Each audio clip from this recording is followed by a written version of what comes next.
Good morning, I'm Ann Schindler. On today's First Coast Connect, a voice for the river for the past 25 years. As a new administration rolls back environmental protections, we talked to the St. John's Riverkeeper about what challenges remain a quarter century on. Then an endurance race champ talks about his fast track from Jacksonville University to Dubai.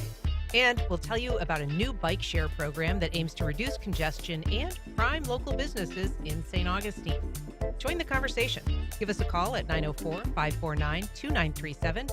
You can also email First Coast Connect at WJCT.org or tag us on social media. It's all ahead this hour after the day's news.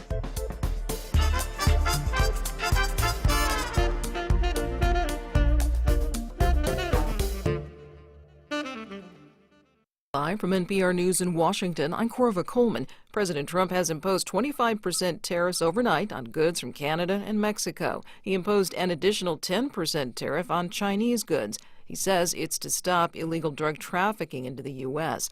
But many manufacturers are bracing for higher costs they say they will pass on to American consumers.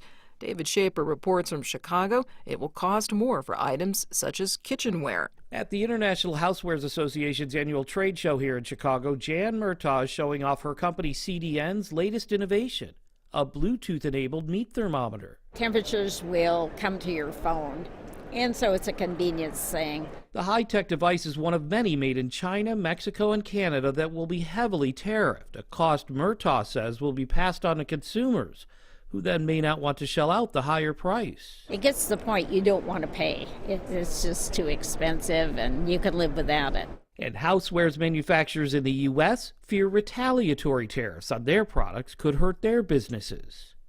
For NPR News, I'm David Shaper in Chicago. The Israeli finance minister is in Washington this week to meet with U.S. Treasury officials.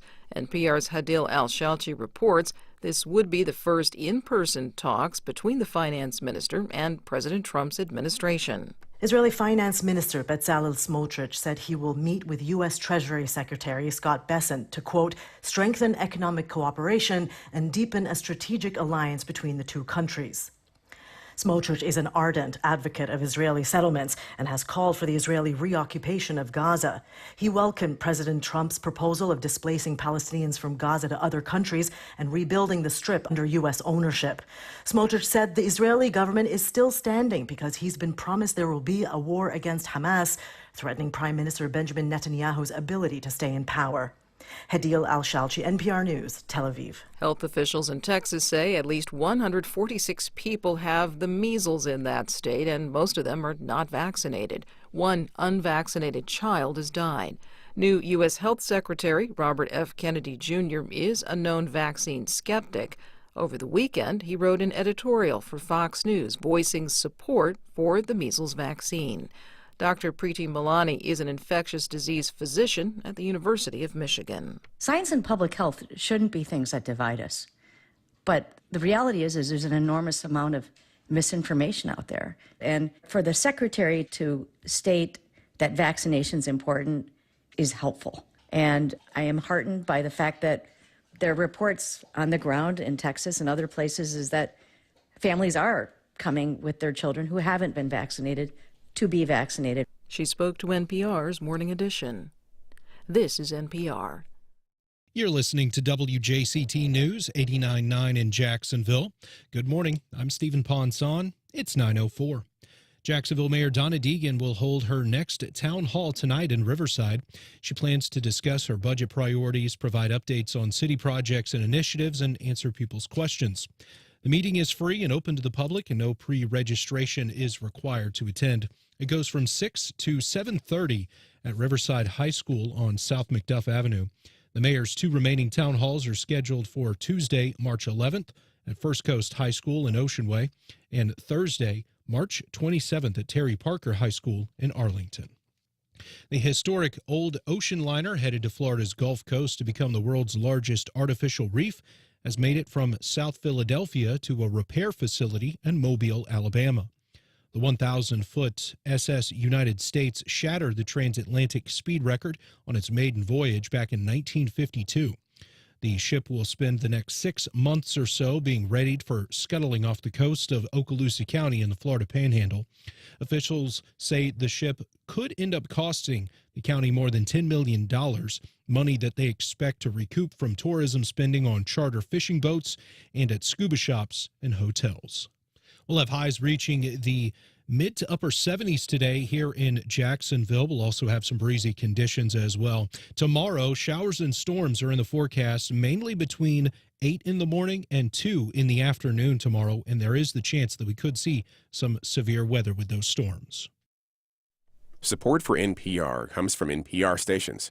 Other contributors include the estate of Joan B. Kroc, whose bequest serves as an enduring investment in the future of public radio and seeks to help NPR be the model for high-quality journalism in the 21st century. This is NPR.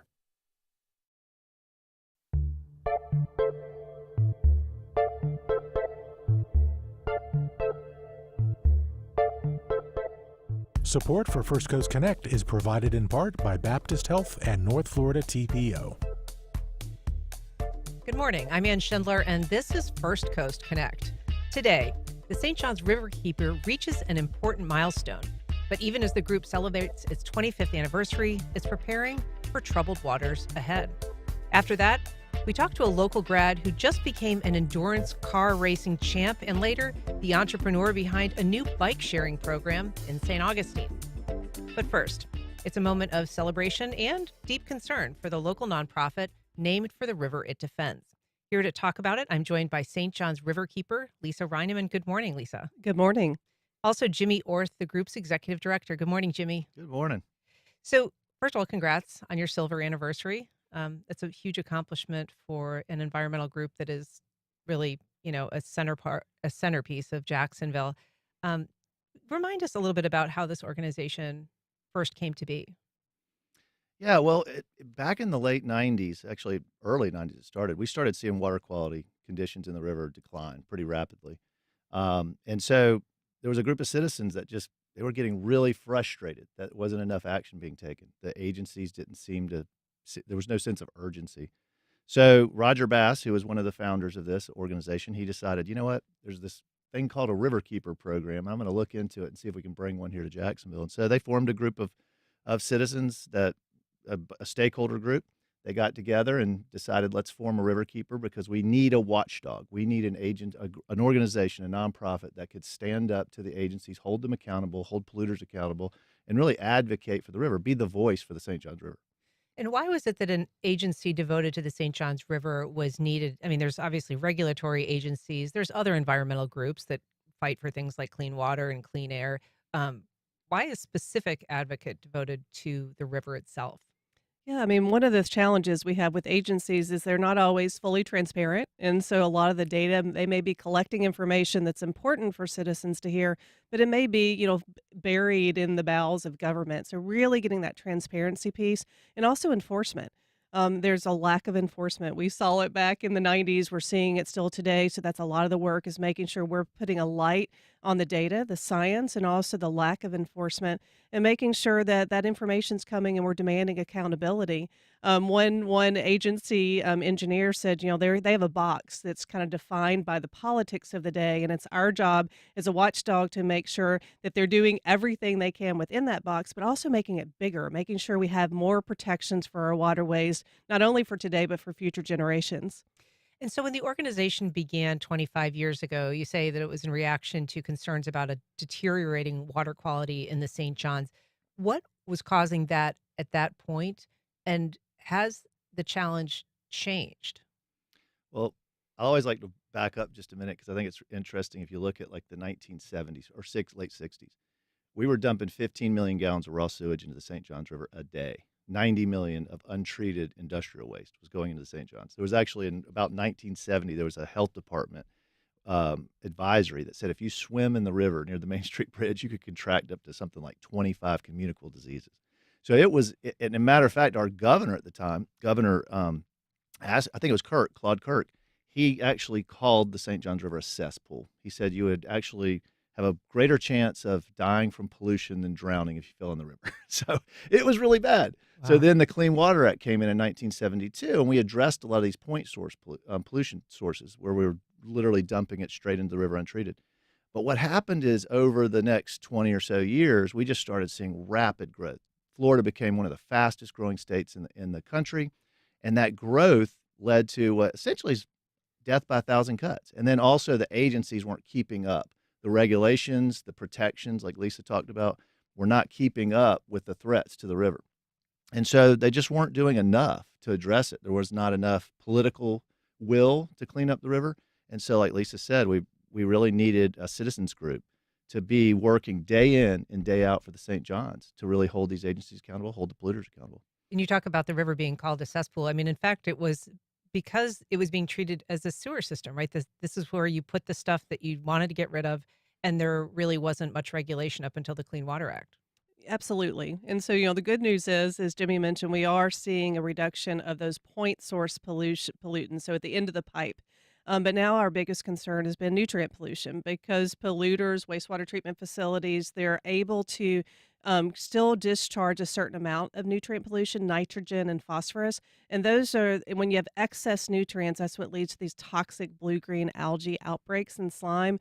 And what we're seeing now, while we've been able to use regulatory tools, most with basin management action plans and total maximal daily loads, a lot of acronyms, we have a lot of those now thanks to our work. We have dozens of these tools, but they're kind of playing whack-a-mole. They're moving it from a point source and turning it into a non-point source, meaning they're taking it and spreading it out, whether it's on farmland or on our yards through reclaimed water. All that's still getting into our waterways. So instead of really reducing and stopping pollution at the source, we're moving it around. And that's something that's harder to deal with. But if you stop them from putting sewage sludge on our properties and doing these things, and that makes it much easier. But unfortunately, it's cheaper just to put it on farmland and call it a day. And that's one of our biggest challenges that we're working on at this point in time. Yeah, One of the things too, Ann, is over that period of time, you got to think about when in 1972, when the Clean Water Act was enacted, there was only about 1.5 million people living in the watershed of the St. John's. By the time our organization was started in 2000, you're probably looking at maybe 3 to 4 million people. Today, there's well over 6 million people living in the watershed. So, I mean, you think about that intense growth that's taken place, and there's a lot more to come, unfortunately. But that is, all of us have an impact from our yards. We obviously build new homes, you're destroying wetlands.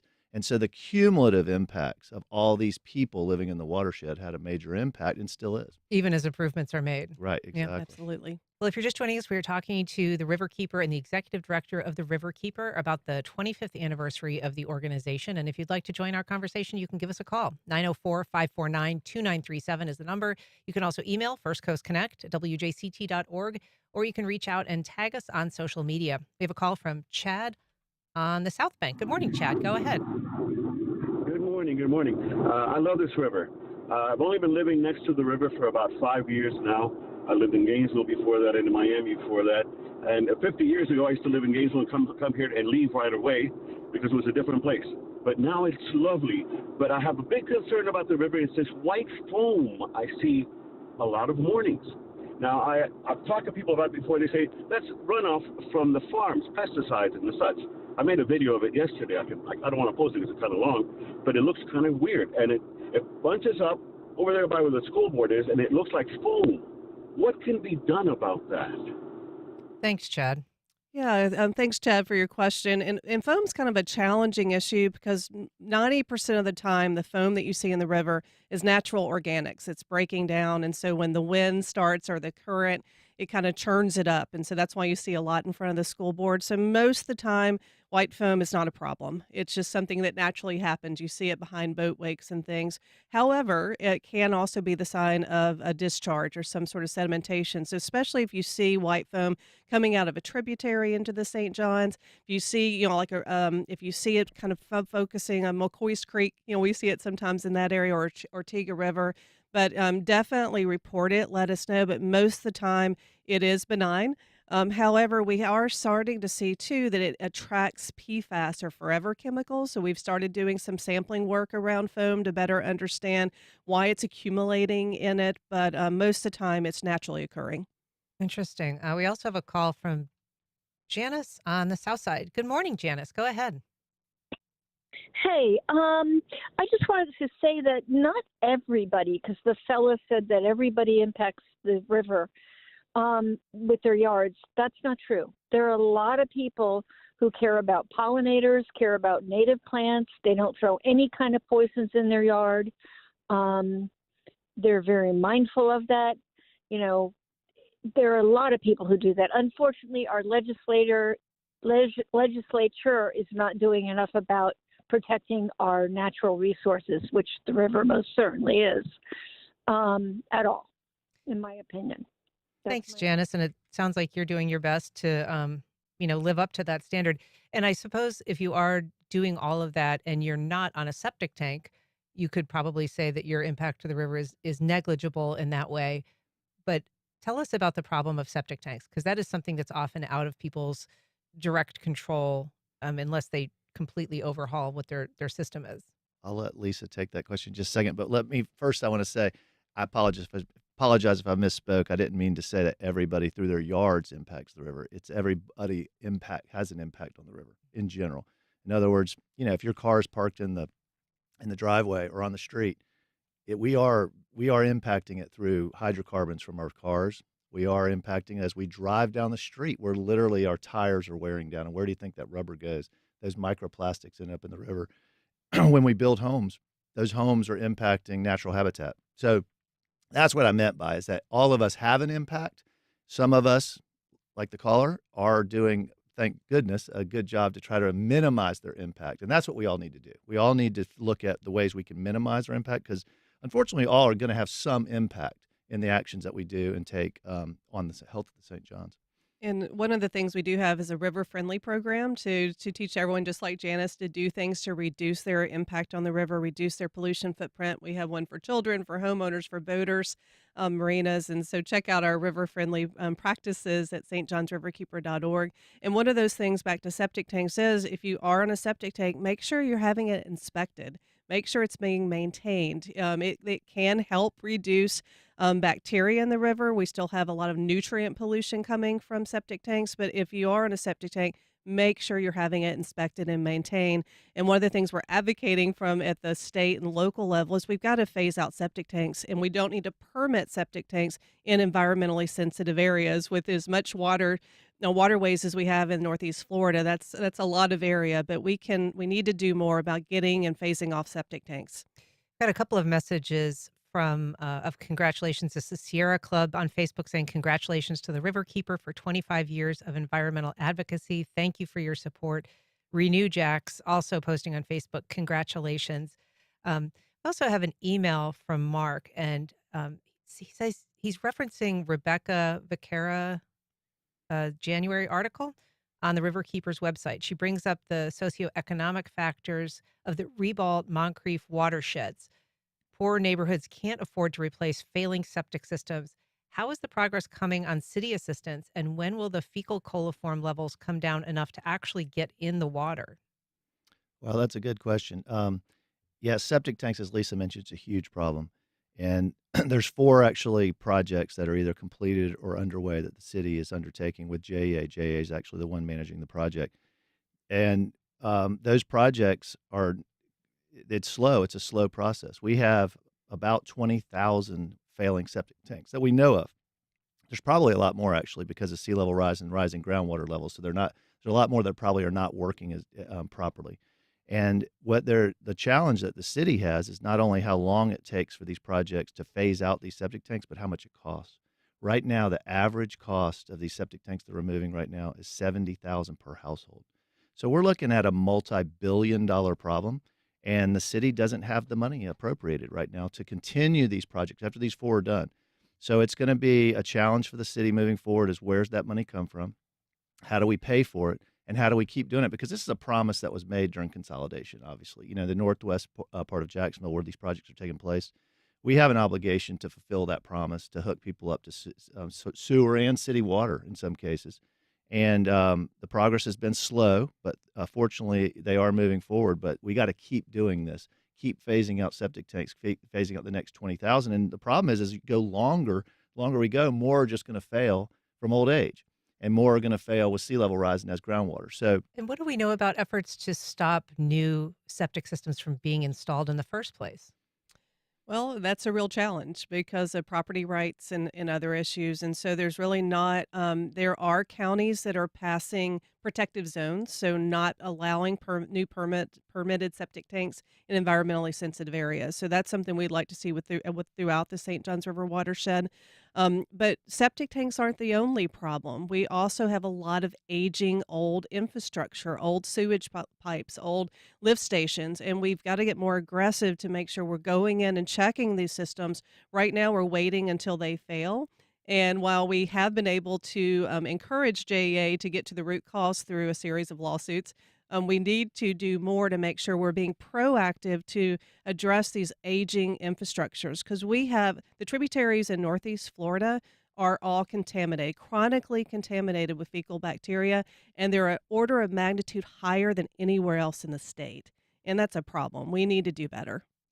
We've got a call from Les on the west side. Good morning, Les. Go ahead. Good morning. Very great topic. I had a question regarding products like Ridex as to the safety of these products. And I guess that is a product that's typically used in to clean up septic tanks. And, you know, I don't, and that's something I have to look into. Thank you for raising that. I know obviously everything we flush down our toilets, everything we treat our septic tanks, go down the drain, all that gets into the river. That's why we're starting to see more problems with pharmaceuticals and other types of contaminants that are from it. So the Ridex is not one I had on my radar, but something we need to add because it obviously will make its way into our tributaries. I don't know what happens once it reaches our waterways. Got a call from Christy in Mandarin. Good morning, Christy. Go ahead. Hi, good morning. I listen and hear all these good programs that Donna Deegan is doing for the city, and I was wondering if there was anything she was doing for the river. Sure. You know, one of the things that Mayor Deegan is continuing to work on is Resilient Jacksonville. And as one of the callers mentioned earlier, we have a project called Resilient Rebuilt. It's really focusing in on using opportunities to reduce our flood risk in a way that also improves water quality.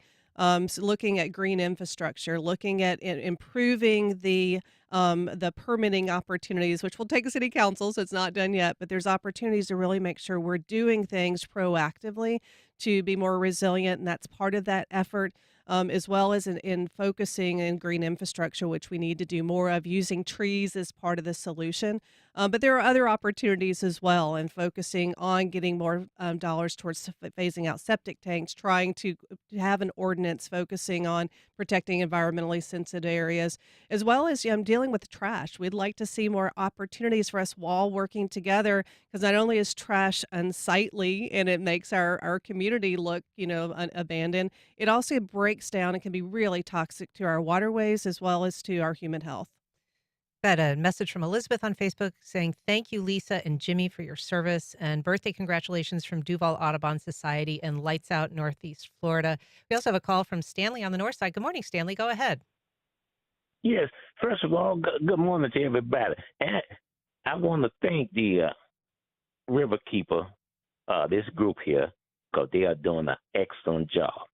Now, after 55 years, when we come talking about consolidation, when we talk about septic tank, that is appalling leadership in this community. And the reason why I'm saying that, because after 54 years, they talking about billions of dollars that could have been worked out. And for us to be still dealing with this today show poor leadership. Thank you. Thanks, Stanley. We also have a call from Trey on the north side. Good morning, Trey. Go ahead.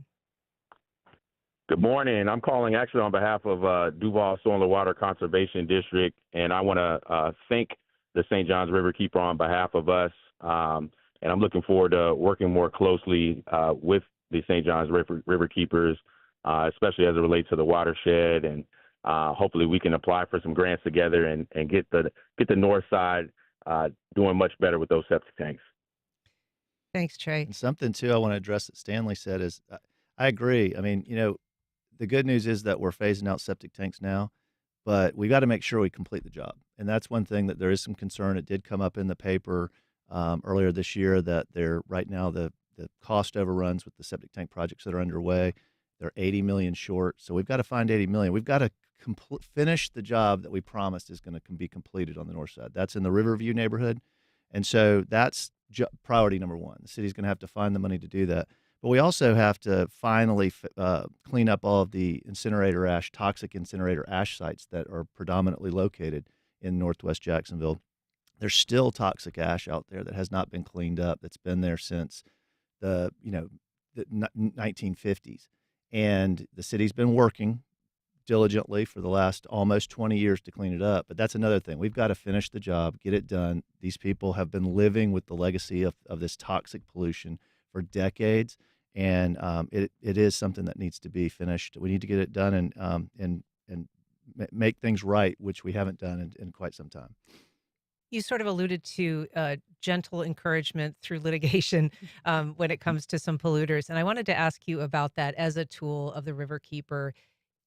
There early on were a lot of concerns about whether regulatory agencies were doing enough. So some lawsuits resulted against the EPA, JEA. How has that tool been for the Riverkeeper? Has it been effective in producing change? Absolutely. Back when our organization started, we did not have basin management action plans, which is something that the Clean Water Act, requires. And so now we have dozens of them throughout the watershed. Are they perfect? No, but they give us a regulatory tool to push for more. In fact, we have a team on a call right now in the Middle Basin working on one. But we're also focusing on using our legal tools. Right now, we are challenging. There was a wetlands move at the end of the last Trump administration. The EPA, they delegated the permitting of wetlands to the state, and with that delegation, we lost important federal protections. Earth Justice is representing us and other environmental groups. We won that lawsuit. It's actually being appealed. It will most likely will go in front of the Supreme Court, but we've won every step of the way because they basically stripped us from the Endangered Species Act, which is really important because our river is critical habitat for endangered species, and that habitat makes a river healthier, like our submerged grasses and those sort of things. We also have a Clean Water Act initiative right now working with the Public Trust for Conservation, where they're representing us with industrial stormwater permits, where we're going in looking at if they're meeting their permits. 9 times out of 10 they're not, and we're able to use the Clean Water Act to get those sites cleaned up and also generate revenue to go into other water quality projects. So we're continuing to use our legal tools in court, but also sometimes just writing a well-done letter where we flex our legal muscles in the comment period to avoid a bad decision. So sometimes avoiding the bad permit or the bad rule. Unfortunately, it's baby steps. And as Jimmy mentioned earlier, we're not keeping up with growth. One of the biggest challenges right now is we're seeing South Florida send their sewage sludge, which is a byproduct of treating sewage, to the headwaters of our river. And that's not only insulting that we're being forced to deal with South Florida's not raw, it's partially treated, but concentrated human sewage, but we're seeing significant runoff in our headwaters. And while it's 300 miles upstream, that's undermining water quality at its very source. And so we have to continue to use our local, state, federal laws to protect our waterways, but also make sure those laws are protected. We've spent about the last 10 years on the defense just trying to make sure we keep the protections that are in place while we actually need to be expanding these protections to keep up with growth and rising waters. I mean, the reality is the reverse is probably likely to happen, though. We know that this new administration has already rolled back significant environmental protections, has promised to get rid of 10 regulations for every new one that's passed. I mean, when you're using litigation as a tool to fight for enforcement, you're doing that based on laws that might now change. Absolutely. And so we're very fortunate to have Earth Justice in our corner. They are lawyering up to make sure we protect those federal protections. We're also part of Waterkeeper Alliance, which is an international organization. We work on the national level to work to protect those protections. We also have Waterkeepers Florida. We formed, there's 15 Waterkeepers in the state of Florida. We came together in 2018 and realized we needed to come together to protect state laws, state rules, and policies. And we work very aggressively to make sure we're doing what we can at the state level to keep these protections in place. And I'd also like to add, we're really making sure that this is not an environmental movement. This is more than just protecting the river and its environment. It's working with fishermen, saltwater fishermen, commercial fishermen, anglers, freshwater fishermen, and protecting our way of life, our quality of life, what makes Florida so special and a place we want to raise our children, and looking at the economic benefit. A healthy river drives a healthy economy. Sure. And we know that boating and fishing, they're huge pastimes in Florida and huge business in Florida. Just recently, though, there were some significant fish kills that you all were reporting on in the St. Johns River Basin, all the way down to Lake Apopka, mostly an invasive species of tilapia, but that can also just be a harbinger of other things that are amiss in the water. So what can you tell us about those recent fish kills? Absolutely. The ones that were reported in the St. Johns were invasive tilapia, and I hate to say this, but we were kind of glad to get rid of some of the tilapia because they're basically outpacing our native fish. And since they're not native, they can't handle the cold snaps. And so most of the ones in the St. Johns were related to the cold snaps we had, and that kind of gets rid of some of those invasive species, which are important. However, in Lake Apopka, that was totally something different.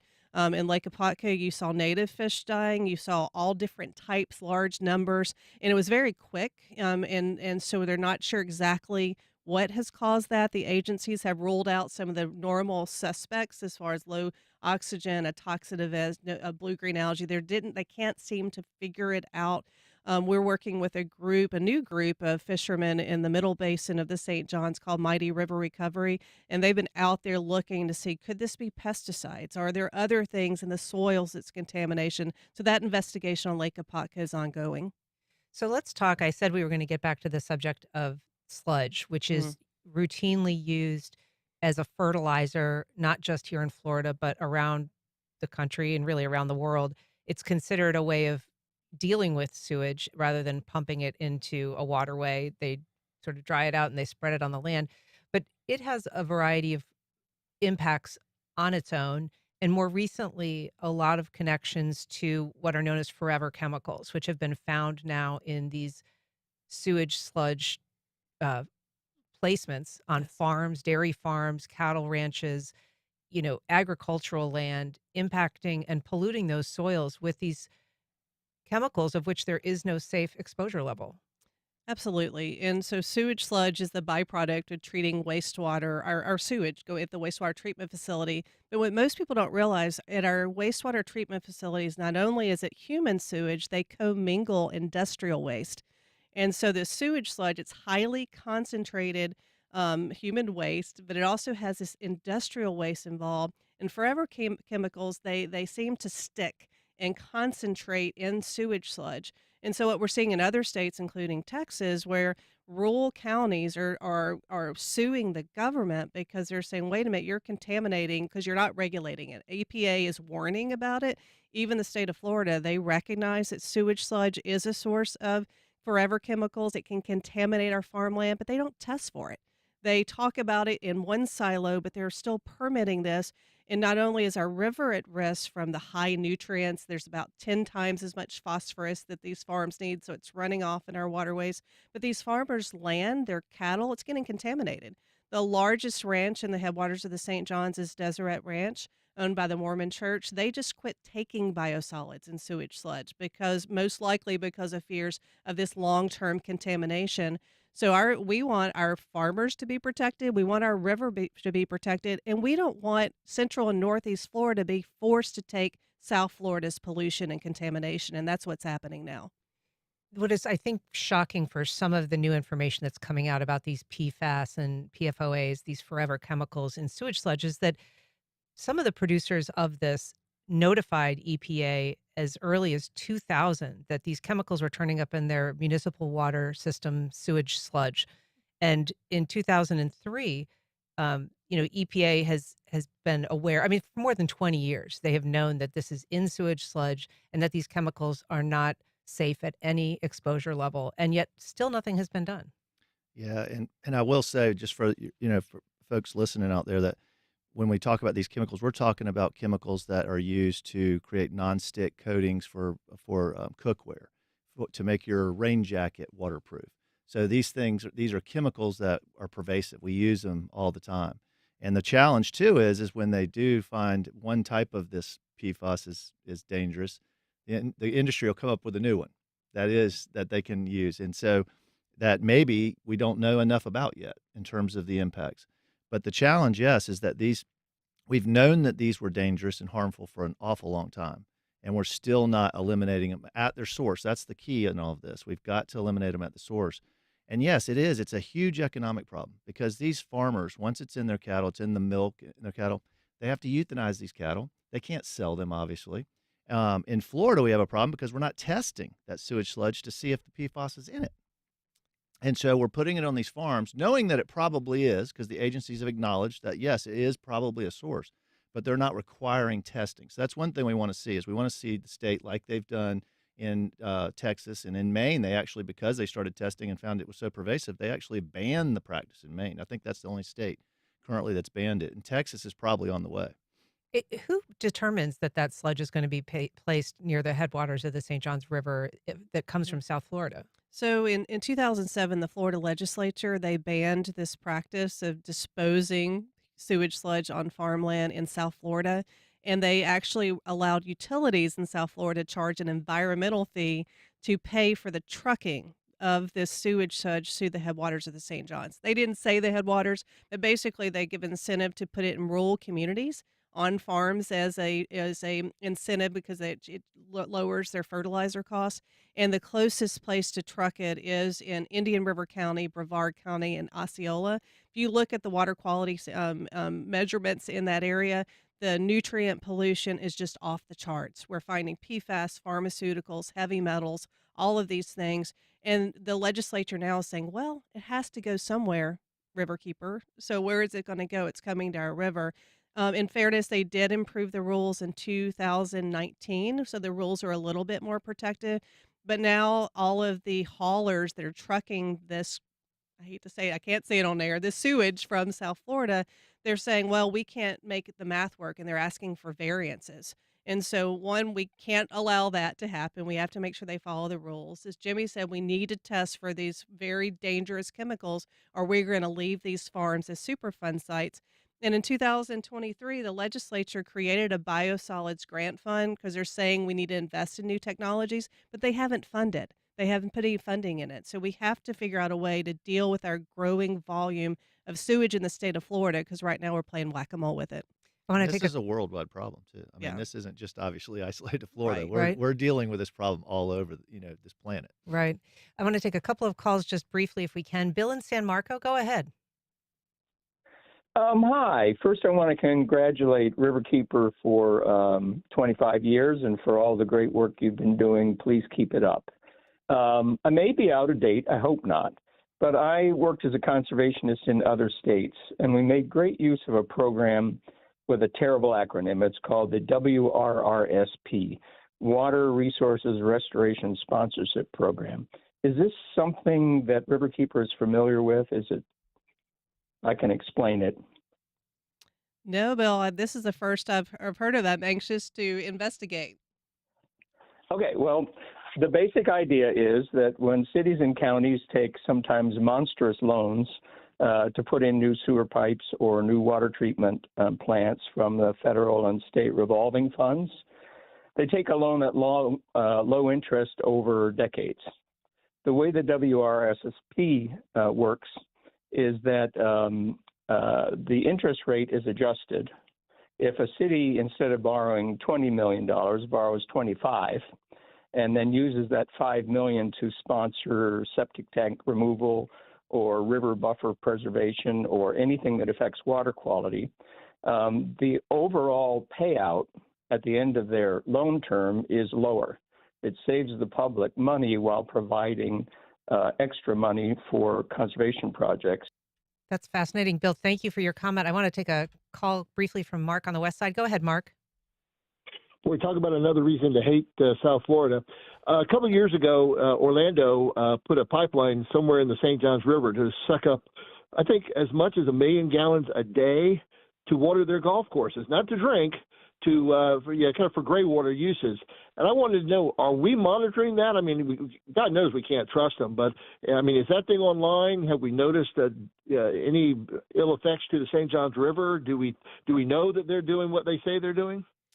Yeah, thank you for that question. And they did put a pipeline. Unfortunately, it was 5 million gallons a day. They wanted 30 million gallons a day. We actually were able to influence that reduction of volume, and get the state to do a water supply impact study, basically looking at what kind of yield, what kind of surface water withdrawals could be done safely in the St. Johns and the Ocklawaha River. And that study was a little bit flawed because it only looked at water quantity. It didn't look at water quality.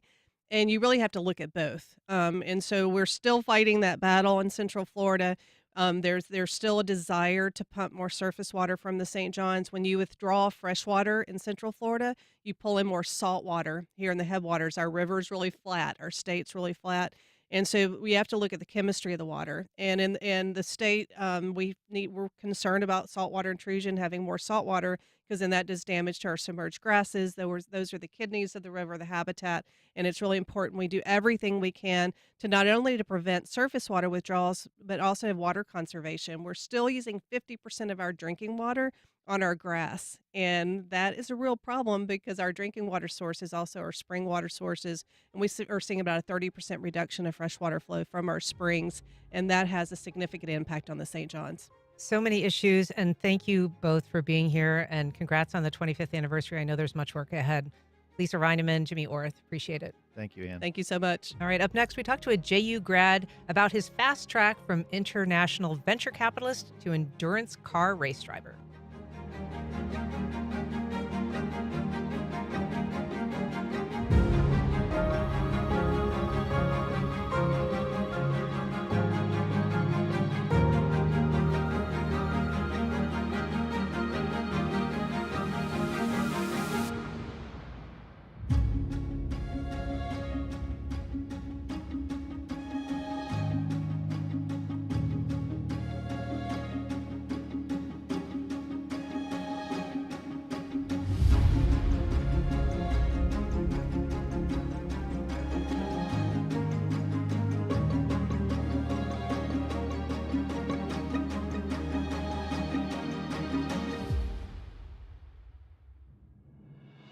Welcome back.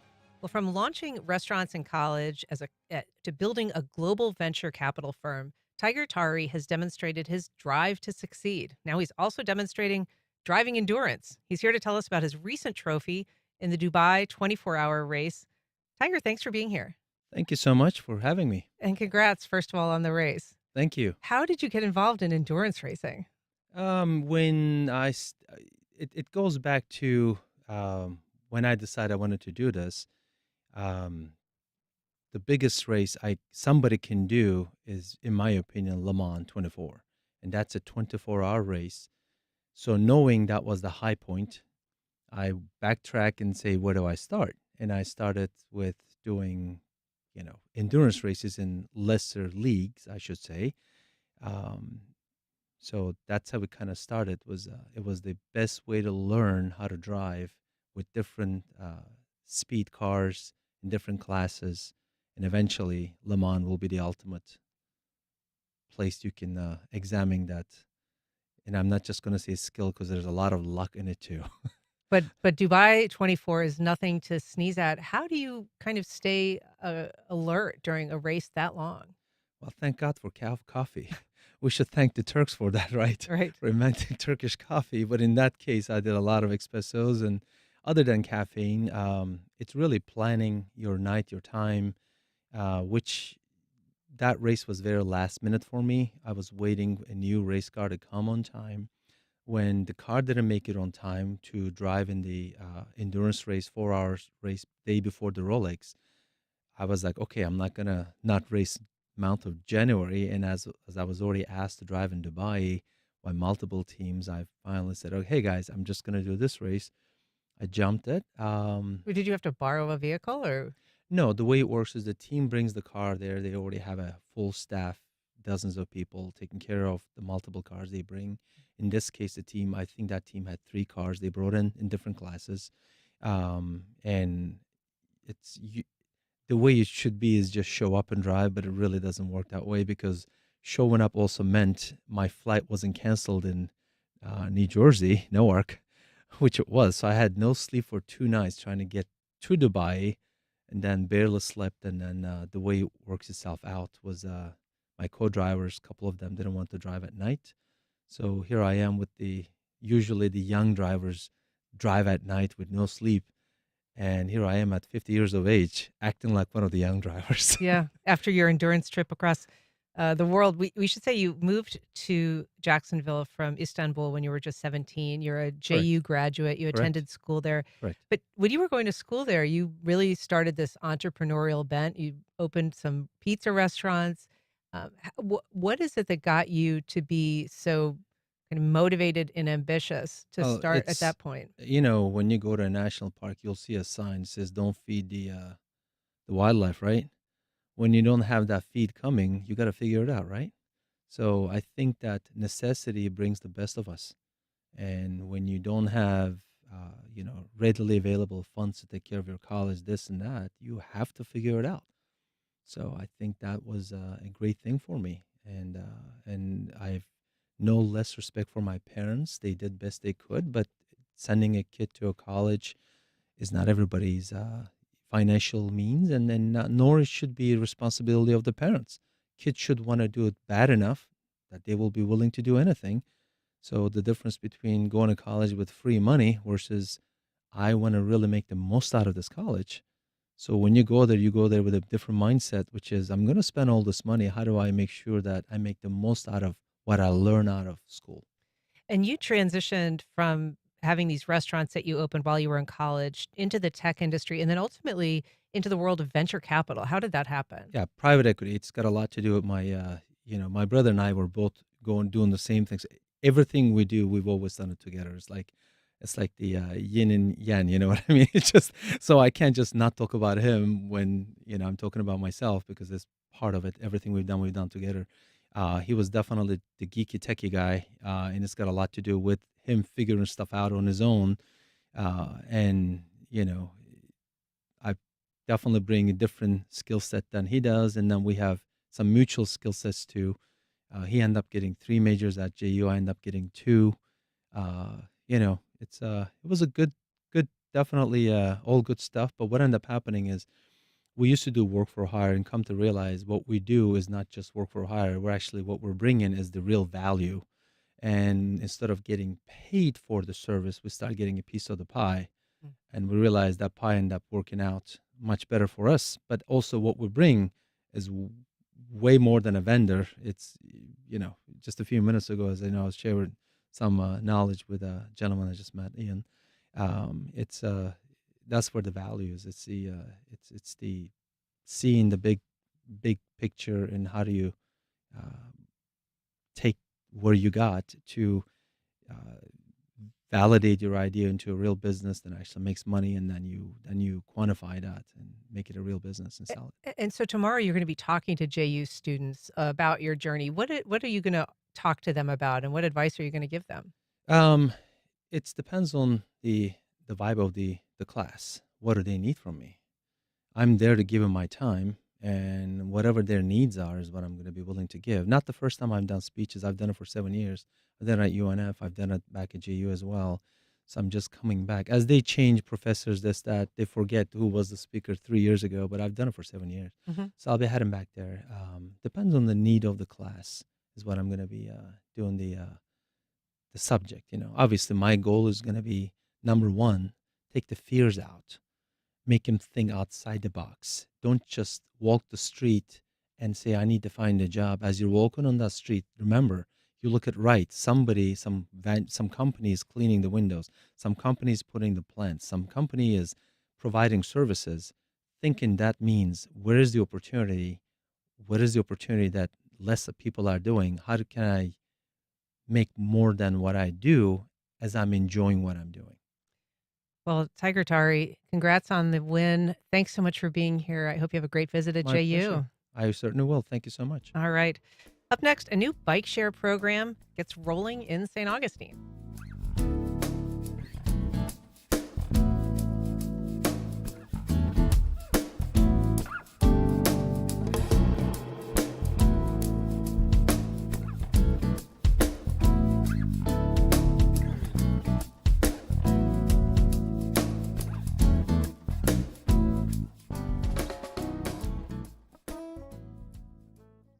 Mayo Clinic, working to treat the untreatable by developing personalized cancer vaccines that stimulate the immune system to better treat the disease and help prevent it from recurring. More at mayoclinic.org/Florida. WinGuard, a marketing and communications agency dedicated to helping Jacksonville businesses plan creative campaigns and data-driven advertising plans. Proudly located in 5 Points and serving client partners across the region. More information at wearewingard.com. Florida's 2025 lawmaking session gets underway on Tuesday, March 4th, and every first day of session includes the State of the State address by the governor before a joint session of the legislature. You'll hear that address in its entirety, along with the Democratic responses, right here on this Florida Public Radio station. Today at 11, here on WJCT News 89.9.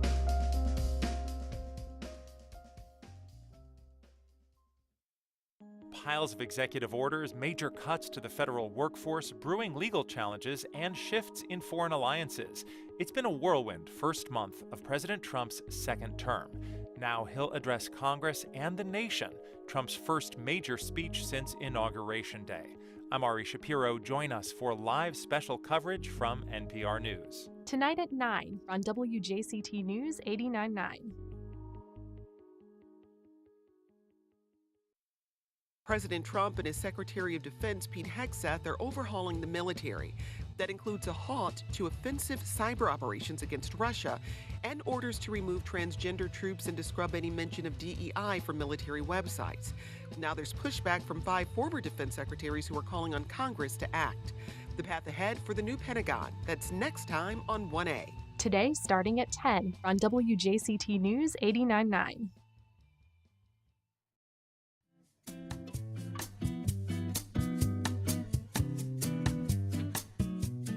Welcome back.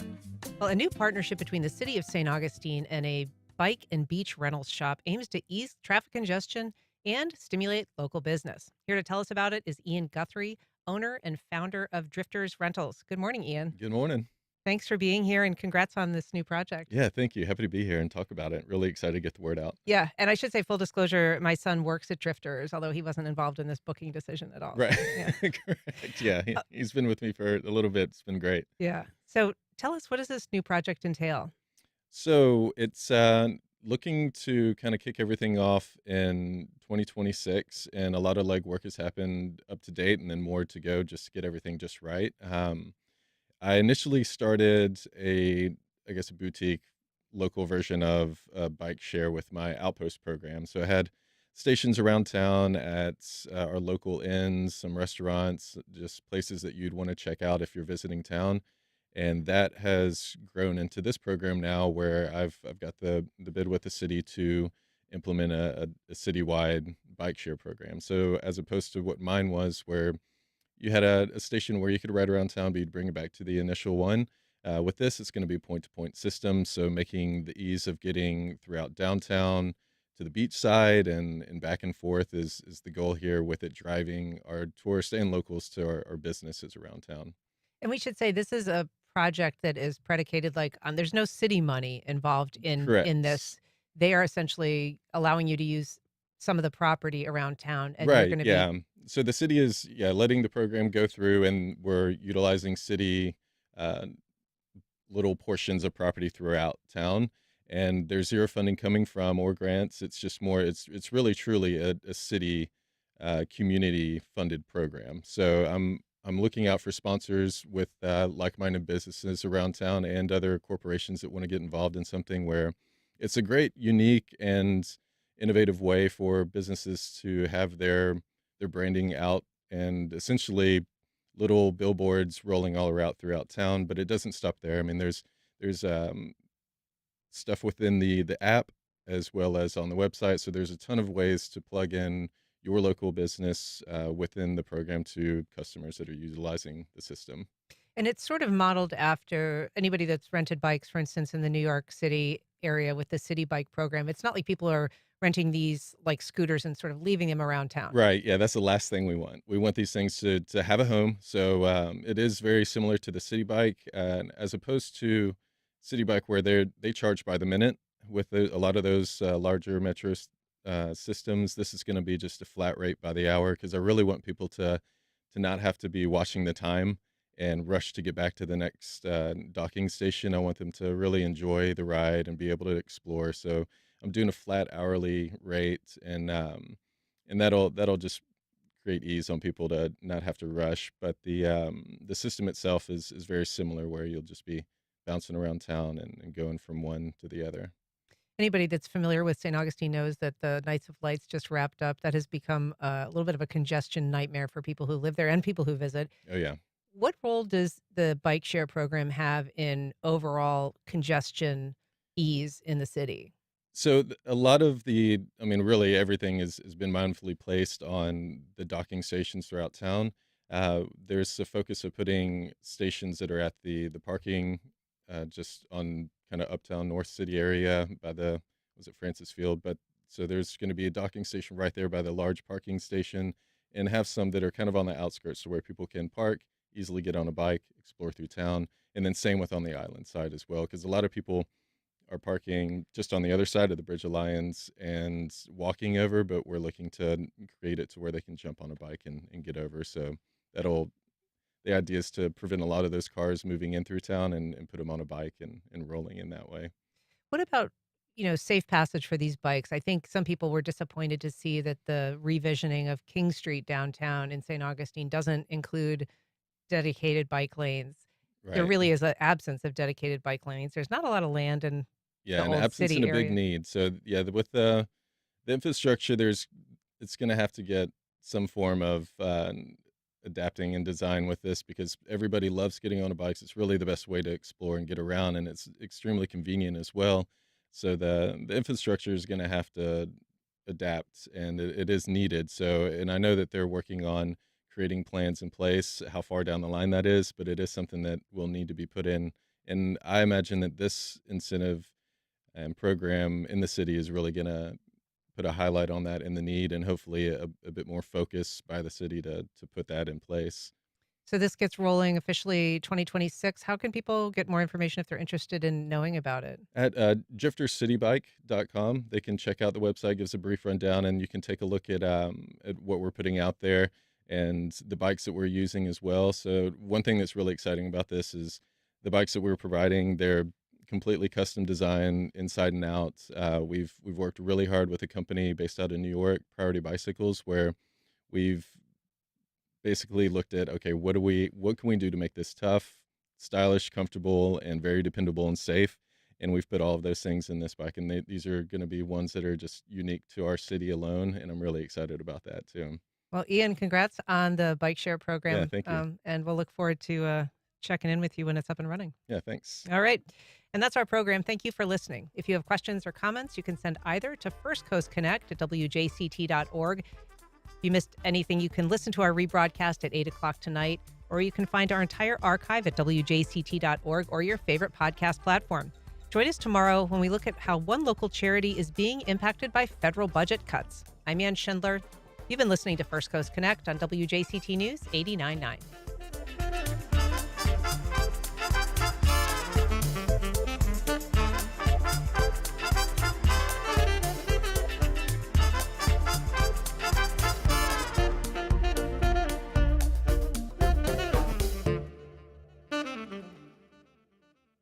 Support for First Coast Connect is provided by Baptist Health and the North Florida TPO.